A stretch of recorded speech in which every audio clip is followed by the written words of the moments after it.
الحمد لله والصلاة والسلام على رسول الله. اما بعد، برادر سوال نمودند که امروز در تاجیکستان بازی های فوتبال، والیبال و غیره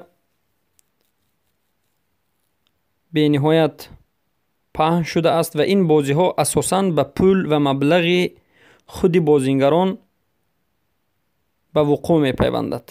یعنی هر یک دسته که بازی میکند، دسته هر یک شهر و ناحیه یا که هر یک دسته دهات یا هر یک دسته و کمانده محله یک مقدار معین مبلغ معینی را به دست یک کسی میدهند. مثلا هر یک گروه 100 سومون یا که 200 سومون، در جمله مثلا 10 گروه یا که 20 گروه 1000 سومون یا که 1500 سومون رأس المال پول جمع می شود و از همین پول جمع شده اینها به پاکی و نظافت، به ترتیب آورند، به بعض چیزها استفاده می برند و یک مبلغ کمی را یا که زیاد، فرقی ندارد کم یا زیاد، یک مبلغ معینی را برای مکافات پولی به جای گیرنده، جای اول، جای دوم، جای سوم هدیه، همچون برای هدیه از همین پولی که پولی همه این گروه ها جمع شده است هدیه می دهند، تقسیم می کنند. آیا همین طرز بازی جایز هست یا نیست؟ البته به یگان اختلاف این نمود بازی کردن در این نمود بازی ها این جایز نیست و حرام است، زیرا که این قمار است. قمار را الله رب العزت و الجلال در سوره مائده حرام کرده است. انما الخمر والمیسر، میسر قمار، و رسول اکرم صلی الله علیه و سلم قمار بازان را لعنت کردند. پس چرا قمار است؟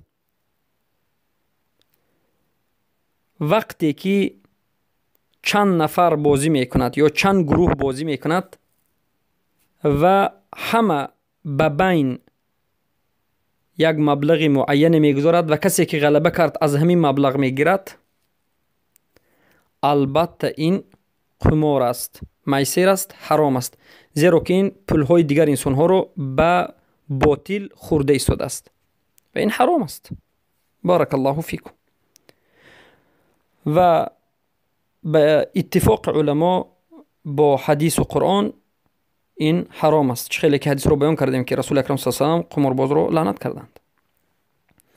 پس به برادران موحد و برادران تاجیک مسلمان نصیحت می نماییم که در این فصل زمستانی که از مهاجرت مهنتی از روسیه به تاجیکستان بازگشته اند، وقتهای خود را غنیمت شمارند، به بازی های بیهوده، نه فقط بازی های بیهوده، بازی های حرام خود را مشغول نکنند.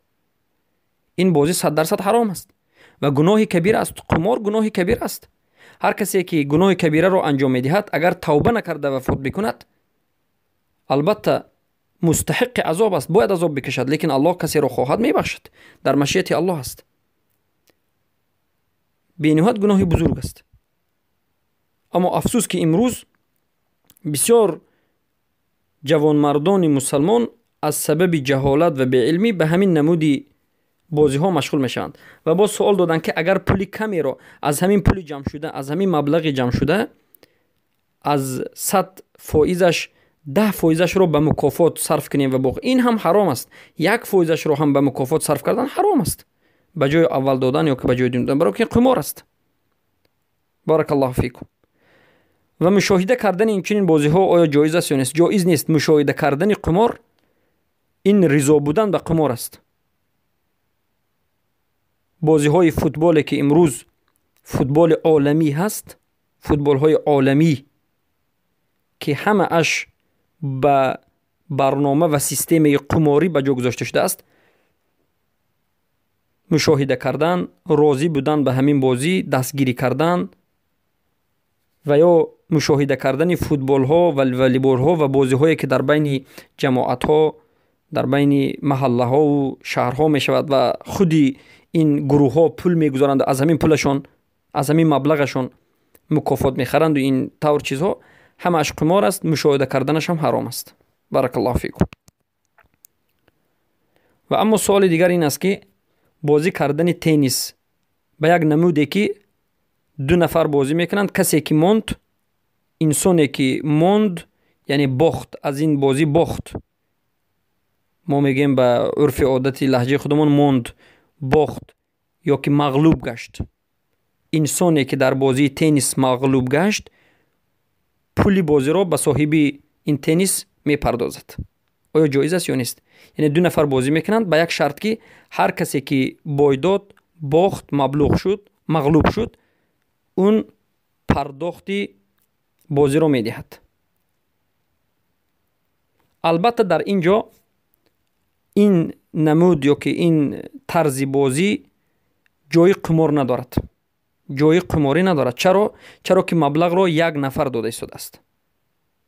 اگر میشد که دو نفر به یک جا پیش از بازی مثلا 10 سومانی پول میگذاشتند، 20 سومان، و کسی که غلبه کند این پول را بگیرد، البته این حرام است.